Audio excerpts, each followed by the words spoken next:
আগামী 4 এপ্রিল ব্যাংককে অনুষ্ঠিত হতে যাওয়া বিমস্টেক সম্মেলনে যোগ দেবেন প্রধান উপদেষ্টা মুহাম্মদ ইউনূস।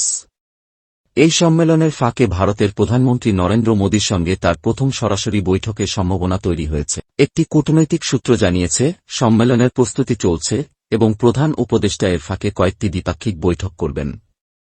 তবে এ বিষয়ে বিস্তারিত কিছু জানানো হয়নি এখন। সকালে গুলশান 2-এ বিমস্টেক সম্মেলন নিয়ে ব্রিফিং করেন মহাসচিব। ধারণা, সামিটের সাইডলাইনে দ্বিপাক্ষিক বৈঠক করতে পারেন ড ইউনূস ও Narendra Modi.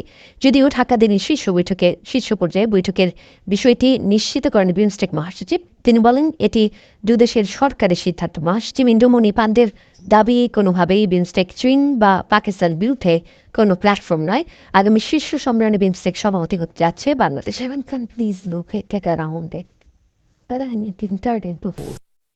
Summits have been held while there have been political changes in our member states.